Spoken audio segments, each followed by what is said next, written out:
Well, welcome to today's episode of Better with Yasmina. I'm your host, Yasmina the Realtor. I'm a local realtor, and this is where I spotlight local businesses and organizations making a difference in the community. And today, I have with us Tanaya Henry, the founder and CEO of Traveler on a Mission. Yes, thank you. I'm excited to be here and at this beautiful setup, this beautiful office, and just to have a conversation with you. Yes, thank you so much for joining me. I love your story, and I feel that more people need to know your story. Okay, all right. Well, so let's dive right in. Dive right in. Okay. Let's dive right in. You don't even hold back. So Nope. No holding back. So all right, and that's okay. So, where do I start in this story? So, I'm not going to full beginning, but 5 years ago is where we started. Okay. And that's when we got the official letter from the IRS saying that we're a 501c3. Okay. So before that, it was mulling in my mind. Like, oh, I should do something a little bit better. You know, I was working, so my background is purchasing and logistics. Mm-hmm. So I was working, corporate world, and so I was buying everything from raw lumber. I bought fonts. I bought contracts. It's just a lot of different things. It was just never satisfying. It just wasn't satisfying for me. And I've always had a heart for the community, a heart for people. So I get in a habit, and everybody talks about self-care. So this is my self-care. Okay. So my self-care is giving a peace sign, hopping on a plane, and my family my forte. Yes. So my family's from St. Kitts, so I spend a lot of time there because it's just convenient. Mm-hmm. We had a house there, and I just really spent some time there, and just me and my own thoughts. So when you leave the U.S., you live differently, so your mind is in this different place. Yeah. So I really spent the time and looked at Tanaya and looked at what's Tanaya doing and why does she feel weird like this. So while I was there, though, in St. Kitts, I to pass my time, I would go to the orphanage there. So that's how I was passing my time. They needed help. They could house up to 30 kids.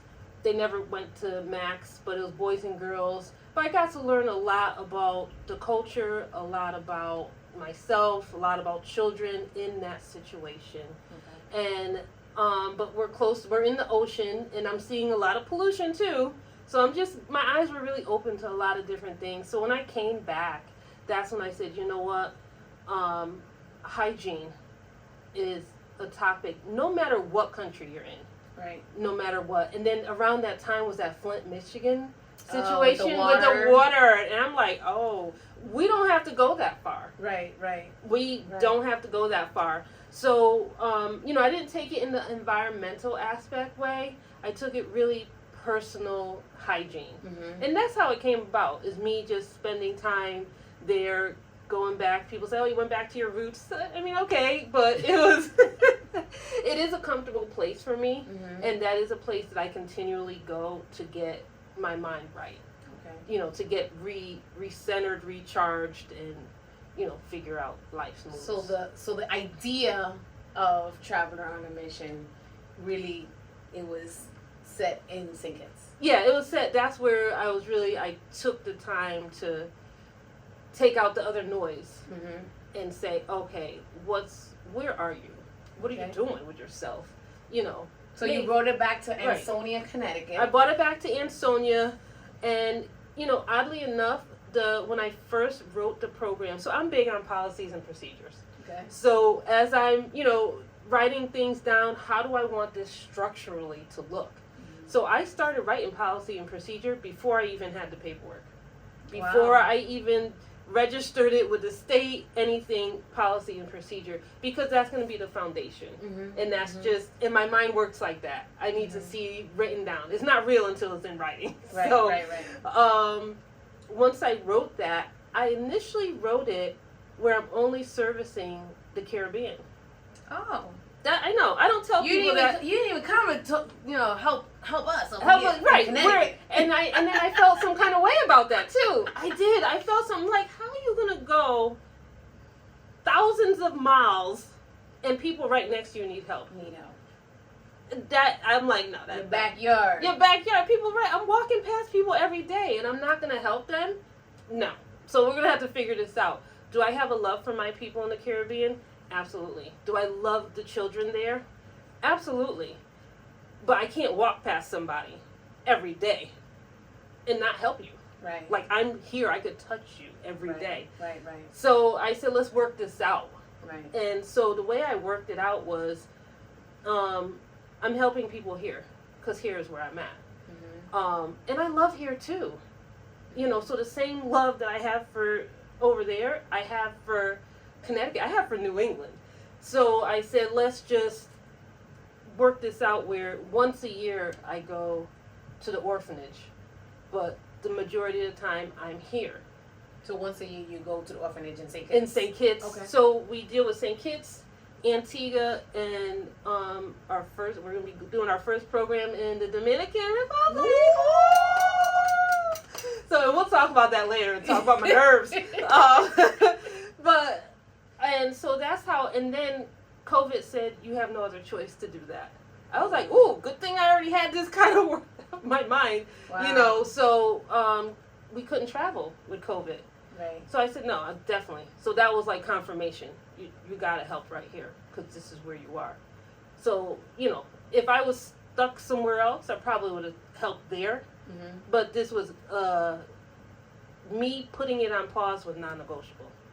I wasn't going to wait till COVID. Because, when COVID first happened, we were like, how long is this going to happen? We're going to be like this for the rest of our lives. I mean, but the need is still there. COVID or no COVID. COVID or no COVID. Right. You're right. Absolutely. The hygiene need is still there. Right. So I was like, okay.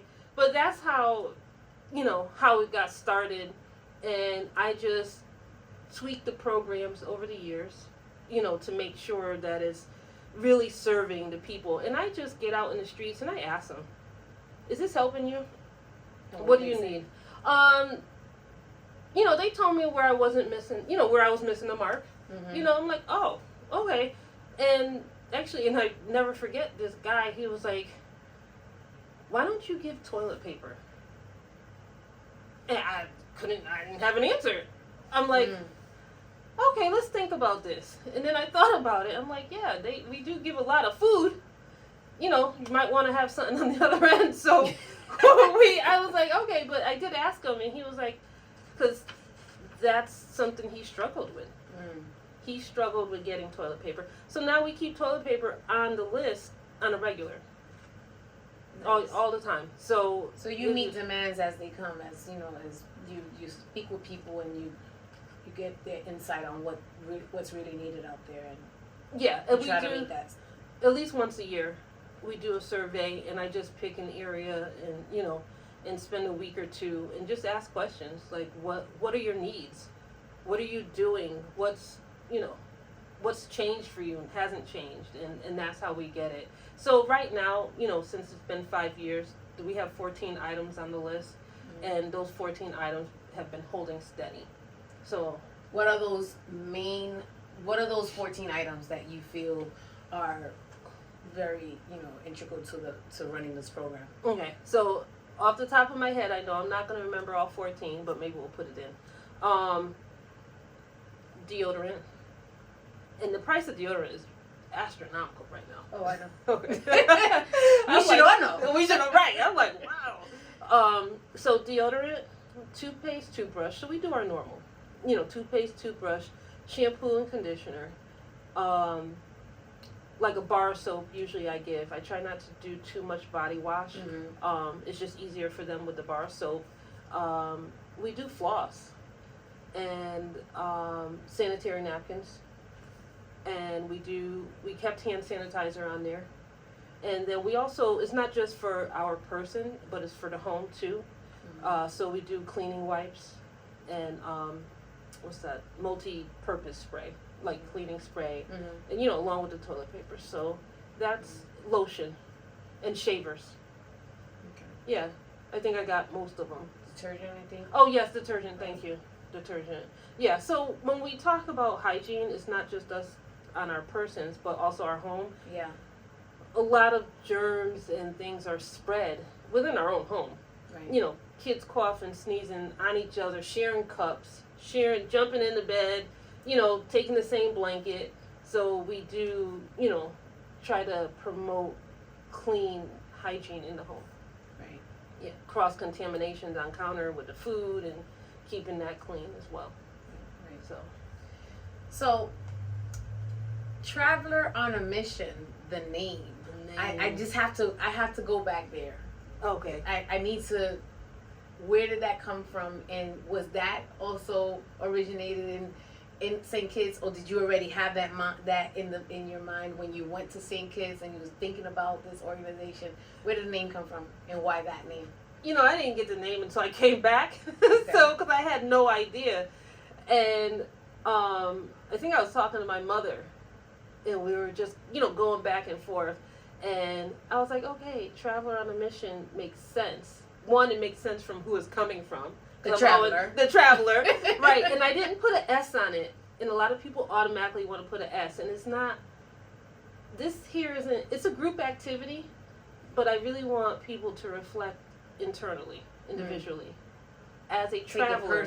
As a traveler, what am I doing? And it doesn't have to be traveling out of the country. Correct. It's around your neighborhood, around where you work, where you're commuting. Right. And it's to say, when I'm on that journey, what mission am I on? Mm. And I always encourage people, if you're not on the mission of hygiene, pick a mission. That's good. And do it wherever you are. So that's why Traveler on a Mission, singular, because it's about you doing your work. Your part. Your part Yes. in the community. Yes. Not, hey, let's all get together, because it's easy to get together. Right, but are you right, going right. to do the work when it's just you by yourself? Mm. And you're on the road, and, you know, Exactly. are you going to do that? So yeah, I mean, we could, you know, it does get deep. It does get deep, and I try not to go too deep with it, but that is why the name Traveler on a Mission. Right. And just, you know, and we've gotten asked to go Middletown, Fairfield County, you know, so it's just coming to a head. Okay. Yeah. Well, I did jot down some questions here. I want to go into some of these questions as well, but thank you so very much for all of that. So partnerships between for-profit and non-profit organizations can be so impactful, right? So can you share why these collaborations are essential to Traveler on a Mission and how they can support your mission? So yeah, so I'm gonna do a little I talk a lot, so That's okay. That's why we're here. That's why we're here. So, you know, the first 5 years, it was really getting the program together. Just making sure that the programming is solid. And I'm servicing the way people need to be served. So now we're really looking at partnerships in the community. Even though Traveler on a Mission is singular, realistically, we can't do it by ourselves. Right. So, for-profit partnering with the nonprofit is just really, I feel, is more of a sustainable community building process. Mm-hmm. You know, everyone has their own objective. You know, a for-profit, their objective, they're going to make money, they're doing this, they're selling a service, you know, they're selling a product, they're doing a service, and that's great. And that's their focus. Right. I need that to be their focus. Right. In reality, I need them to make as much money as they humanly can. Right. Because my focus is on social service and the humanity of the work. Mm-hmm. I need to be focused on that. Right. The for-profit can't be focused on completely on the humanity of it. They're not gonna make any money. I can't be fully focused on making money because the humanity of it might get taken out. Right. It just doesn't work like that. So and when you have that collaboration. When you have that collaboration, that's when communities could change. Yeah. But it's just you can't do it.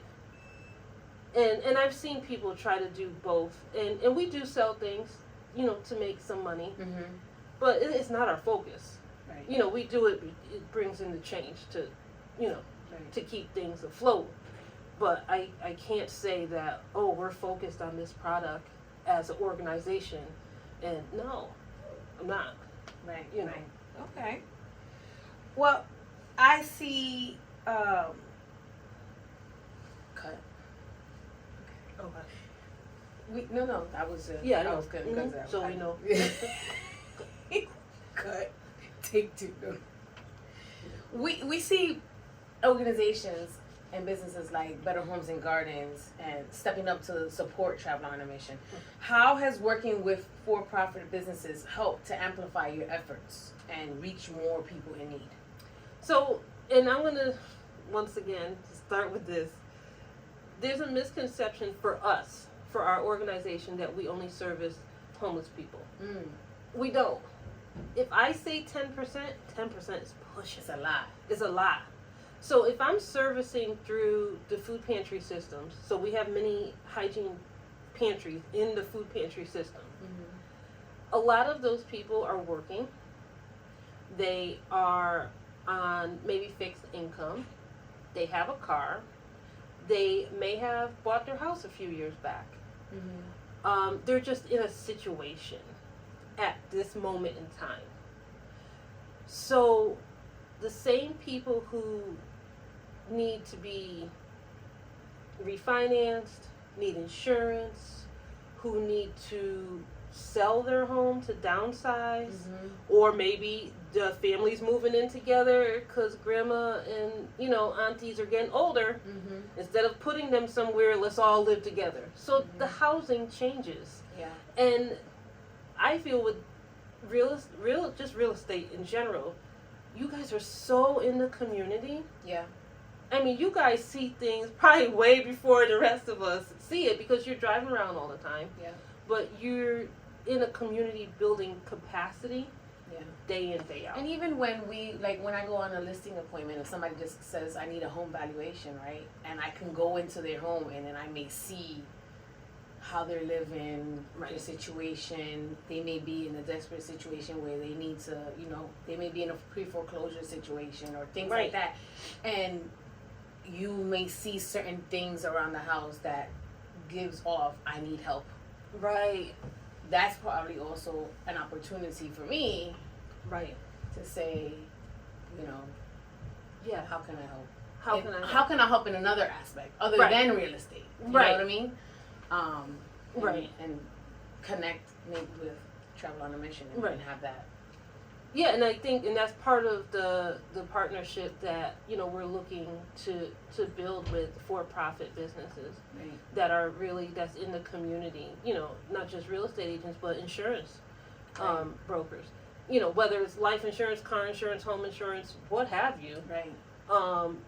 They're touching the people, Right. and on the business side of it,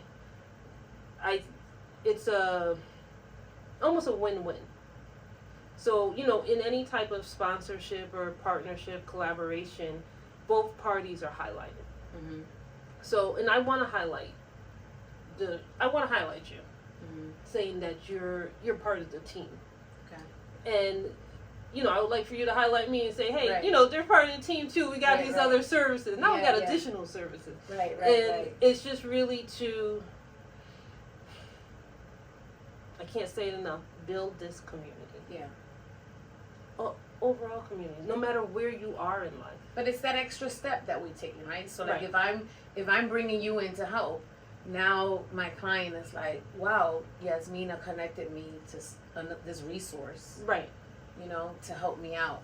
She didn't have to do that. Right. I called her here for real estate, Right. right? Right. But she has this other connection. Right. So. And it goes both ways because as I'm out and I'm servicing and I get calls, so even though people come through the food pantry system, Mm-hmm. I still get calls from the pantries. There's people now in the community that know what I do, so I'm getting other calls. Right. Right. And sometimes those other calls are in, just due through conversation. Oh yeah, but this is, I don't know what I'm gonna do with this mortgage, this taxes, or different things are going on. I'm like, oh, okay, you might want to sit down and talk to somebody. Right. And so I want to be able to have that partner to refer them to. Okay. Cool. From your perspective, why is it important for businesses to see? From your perspective, why is it important for businesses to see themselves as community stakeholders and actively support local initiatives? How does this create a more sustainable impact on the community? When people go to work, they're part of that community. Even if they don't live in the community, they're working in that community. Right. So it's just beneficial to have it where as your employees come in, that they know that in this area there's more of a they're making an impact. Right. So everyone could just go to work and go home. And maybe a lot of companies now are starting to have, initiatives and just different philanthropy opportunities and volunteering. And it's been shown in studies that it helps build morale. It gives the employees just a sense of belonging and community within their work environment, to work on other projects outside of the work task. And those are the things that we're looking to do, because sometimes there are where we need all hands on deck. All hands on deck. And that's when the community partners. So it's not just about financially supporting Traveler on a Mission, but just physically supporting Traveler on a Mission. Right. So we have, a sponsorship opportunity. Then we have the hygiene drives that we do. Then we have our stocking stuffing, during Christmas. We have Easter baskets during Easter. And in order to get 250 baskets out, at one time. All hands on deck. All hands on deck. All hands on deck. All hands on deck. Right. Okay. Looking ahead, what more can be done to strengthen the bond between for-profit and non-profit sectors? And how can we encourage more businesses to join in and support the important work that you're doing? Looking ahead, I would love to have one-on-one conversations. I'm not a big fan of everybody getting together and all these nonprofits get together and all these funders get together and then we're going to talk about it. And it's only because if you're not fully aggressive in that situation, you won't be heard. So, and that's one of the things that we're doing is we're taking the time to sit down. Let's have a personalized conversation, Traveler on a Mission in a for-profit business, and let's talk about how can we work together. How can they build morale and give the employees something else to do, something else to look for, and how does that benefit Traveler on a Mission, and how in turn it benefits the community. So that's what we're looking to do, just really have conversation and just, let's ask me, tell me your apprehensions. Tell me as a business owner, what's your apprehension on giving up resources, because that's what it is. Right. To help someone else that they will never see. Right. Only person they're going to see is me. And so there has to be a level of trust. And I think that's where the relationship building comes in. Let's build that trust. Let's build that relationship. Let's start off small. Host some hygiene drives. That's why the one-on-one is very important. Very important. Very important. And I'd rather take the time to meet with someone individually and say, here's options. This is what you could do. This is what the impact is. And this is, hopefully you don't want to be an anonymous donor, because I want to tell people that this company here is doing above and beyond. Right. But there's some people who, they don't want to be highlighted, named. So that's fine. That's fine too.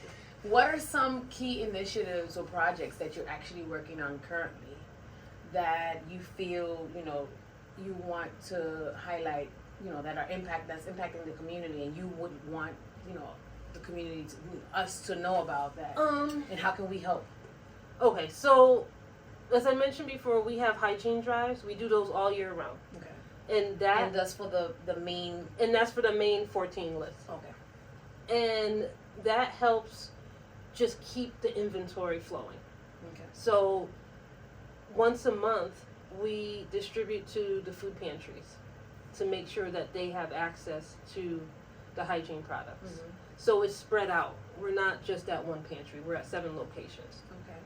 So that's one main thing. I always encourage people to please do that. And the other initiatives, we do things during Easter and Christmas. Okay. So we stuff 250 either stockings or baskets, Easter baskets, with hygiene products. And this year we're adding fun activity books for the kids. Because you ever see a kid, this is so sidebar, I'm giving out these stockings and I'm excited about it. I'm thinking this is wonderful. The parents are excited. They peek in. Oh, this is good. We need this. Parents are excited because they're getting things that they need. And then the kid looks in. They're like, where's the toy? Right. They was like, oh, how disappointing is this deodorant right now? So we decided this year, it just took us 3 years to figure this out. We decided this year to add activity books and crayons and just a few other things. Realistically, we know it's probably not going to fit in the stocking, so we're going to have gift bags with it for the kids, and we're having candy too. And we're going to do that for the Easter basket. So we have those initiatives, and since we service the whole family, we like to make sure that the whole family gets something in the basket. My bad to the kids out there. My bad. We're gonna make that work out. We're gonna make that work out from here on out. My apologies. I'm like, y'all need soap. We don't need no candy. So we have those. That's our 2 seasonal, where a lot of people need to come together and help us get that packaged up. And then last year, for the first time, we did Christmas in July. Oh. So, do tell. So, Christmas in July is our way to get the community together. And so we had other organizations come, like Salvation Army was there. Mm-hmm. We had a few banks come and volunteer. But we had a DJ. So no one's selling anything. We had some raffles. That was it. And we had good raffle stuff, too. And then, so it's just really for the community. We had a food truck, and the main highlight of that event is literally what it sounds like, Christmas in July. Santa was there taking pictures. Santa was there taking pictures, and we had tables of brand new clothes, some toys. We didn't have that much toys donated, but it was brand new. Mm-hmm. And the whole point is to get something nice for yourself in the middle of the year. We always wait till Christmas, and just financially, some of us, that's it. We have to wait till then. Yeah. So I said, no, we're going to celebrate Christmas in July. I'm changing Christmas. It's going to be in July, my family. At least the weather is warmer. But we gave out everything was brand new. Nice. And so, and I can't wait. And I'm gonna just drop a little something for July of 2025. Okay. We have brand new men's suit jackets. Nice. When I say brand new, I mean we don't take stuff if it's been worn once. Right. Brand new. With the tag on it, not worn. With the tag on it, not worn. Right. When you're in a situation where you're struggling and everything's secondhand, we can't do that here. Right. So everything is brand new. When we give you soap, anything, if we get any donation that's open, we don't give it out. Right. We give it to other people that could use it somewhere else. But I want Traveler on a Mission to set a standard. So when we service people in need, we're serving with the best. Right. The best that we have to give. Right. So we got donations from Wood Underwear, WOOD. Mhm. It's a men's underwear. Mhm. I think it's made out of bamboo or something. Feels really nice. Um, you know, they're not the most inexpensive underwear, Mm. but that's what we're giving so people could feel good. Good. You know, our That's toilet awesome. paper, yeah, toilet paper, bamboo. I guess that's the new thing. But it's, you know, we're going after those donations so we could give at a certain level. But we'll take all levels though at the hygiene drive. I just want to make sure. I just want to be clear on that. We will take, you know, any level that you could give, long as it's brand new. Long as it's new. Long as it's new. But that's where we are. So when you think of Traveler on a Mission, think quality service, And hygiene. and hygiene. Yes, quality hygiene service. All right, so we're gonna end with that actual mission. What's your mission? So the mission is to provide hygiene products to improve the health and self-esteem of men, women, and children. Awesome. Yes. Thank you so much, Tanaya, for your service, for your idea of Traveler on a Mission, for making it come to fruition, for the community service that you do, and everything else.